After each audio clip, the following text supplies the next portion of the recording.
ಪ್ರೀತಿಯ ದ್ವಿತೀಯ PUCಯ ವಿದ್ಯಾರ್ಥಿಗಳೇ, ಇವತ್ತು ನಡೆದಂತಹ ಅಕೌಂಟೆನ್ಸಿ ಕ್ವಶನ್ ಪೇಪರನ್ನು ಇಲ್ಲಿ ಅಪ್ಲೋಡನ್ನು ಮಾಡಿಕೊಡುತ್ತಿದ್ದೇವೆ.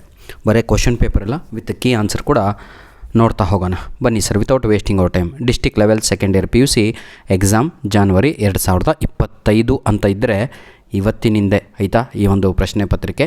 ನಿಮಗೇನಾದರೂ ಅಲ್ಲಿ 24 ಅಂತ ಕಾಣ್ತು ಅಂದರೆ ಅದು ಲಾಸ್ಟ್ ಇಯರಿಂದು ಅಂತ ಅರ್ಥ. ಎನಿಹೋ ಪಾರ್ಟ್ ಎ ನೋಡೋಣ ಪ್ರೀತಿಯ ವಿದ್ಯಾರ್ಥಿಗಳೇ. 5 MCQಸ್ಗಳನ್ನು ಇಲ್ಲಿ ನೀಡಲಾಗಿತ್ತು.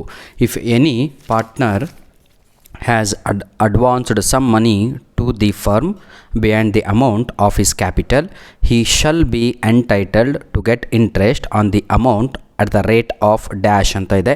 ಇದಕ್ಕೆ ಸರಿಯಾದ ಉತ್ತರ ಬಂದು 6% per annum ಅಂತ ಆಗುತ್ತೆ. ಇದನ್ನು ತಾವುಗಳು ತಪ್ಪಿದರೆ ಆನ್ಸರನ್ನು ತಾವುಗಳು ಕಮೆಂಟ್ ಮುಖಾಂತರ ತಿಳಿಸಬಹುದಾಗಿದೆ. Second question, after transferring liabilities like creditors and bills payables in the realization account in the absence of any information regarding their payment, such liabilities are treated as dash ಅಂತ ಇದೆ. ಅದಕ್ಕೆ ಸರಿಯಾದ ಉತ್ತರ fully paid. Option C is the right answer.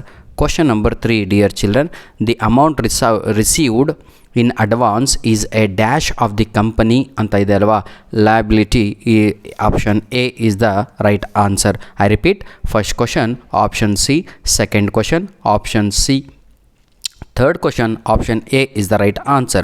Question number 4, 8% debentures appear in a company's balance sheet under the subhead dash ಅಂತ ಇದೆ. 4ನೇ ಪ್ರಶ್ನೆಗೆ ಮತ್ತೆ ಸರಿಯಾದ ಉತ್ತರ ಲಾಂಗ್ ಟರ್ಮ್ ಬಾರೋಯಿಂಗ್ ಅಂತ ಇದೆ ಅಲ್ವಾ, ಆಪ್ಷನ್ ಸಿ.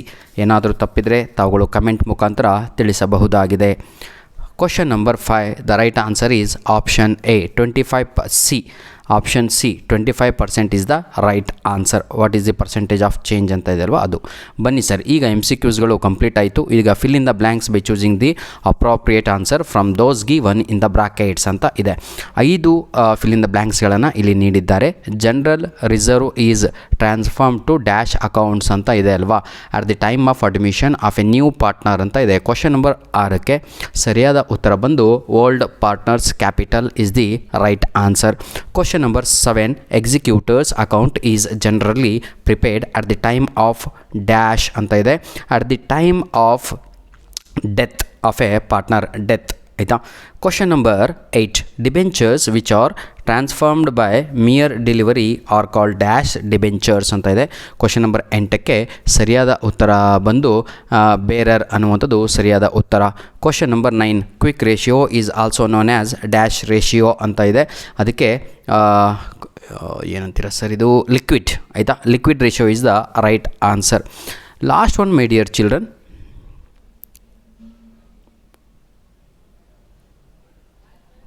ಯಾವುದು 10. Question number 10, dash item may be operating investing financial activity ಅಂತ ಇದೆ ಅಲ್ವಾ, ಅದಕ್ಕೆ ಇಂಟ್ರೆಸ್ಟ್ ಅನ್ನುವಂಥದ್ದು ಸರಿಯಾದ ಉತ್ತರ. ಮ್ಯಾಚ್ ದ ಫಾಲೋಯಿಂಗನ್ನು ಈಗ ನಾವು ನೋಡ್ತಾ ಹೋಗೋಣ. Match the following: good will, premium, revenue from operation, vertical statement, book value per share ಅಂತ ಇದೆ.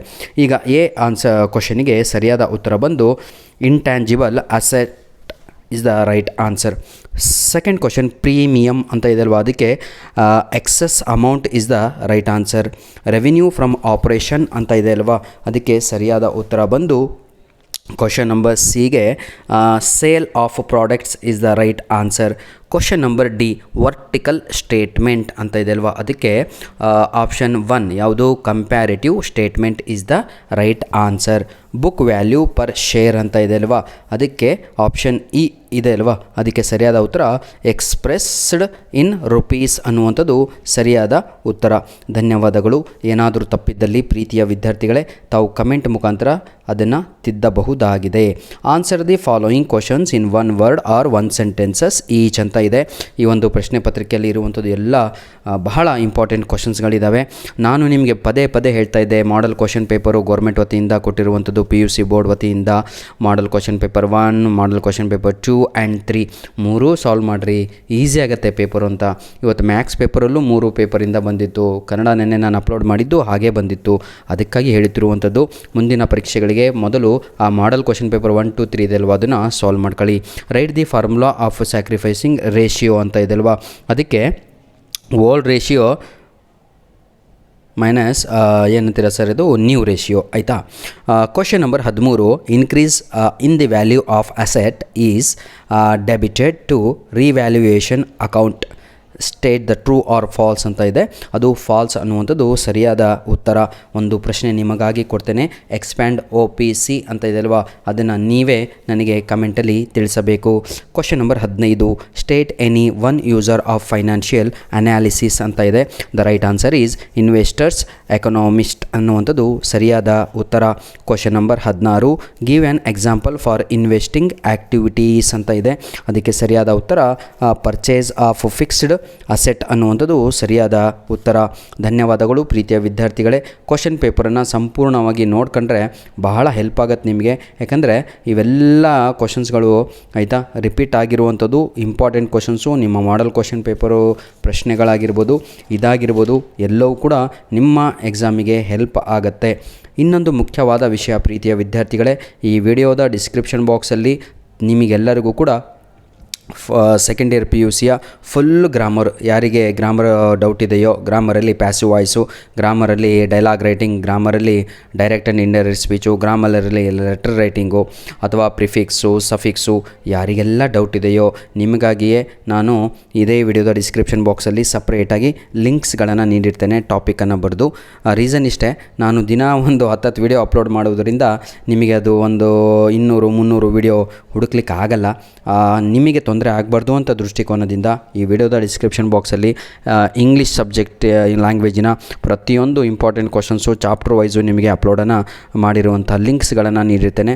ಅದನ್ನು ಉಪಯೋಗಿಸಿಕೊಳ್ಳಿ ಅಂತ ಹೇಳ್ತಾ ವಿಡಿಯೋವನ್ನು ಇಲ್ಲಿಗೆ ಮುಗಿಸ್ತಾ ಇದ್ದೇನೆ. ಧನ್ಯವಾದಗಳು. All the best. ಚೆನ್ನಾಗಿ ಬರೀರಿ. ನಿಮ್ಮ ಎಕ್ಸಾಮ್ ಆದ ತಕ್ಷಣ ದಯವಿಟ್ಟು ನಮಗೆ ಪ್ರಶ್ನೆ ಪತ್ರಿಕೆಗಳನ್ನು ಕಳುಹಿಸಿಕೊಡಿ. ಈ ಒಂದು ಪ್ರಶ್ನೆ ಪತ್ರಿಕೆಯನ್ನು ನಮಗೆ ಕೊಟ್ಟಂತಹ ಕಿಶೋರ್ ಅವರಿಗೆ ಧನ್ಯವಾದಗಳನ್ನು ತಿಳಿಸ್ತಾ ಇದ್ದೇವೆ. ಧನ್ಯವಾದಗಳು ಸರ್.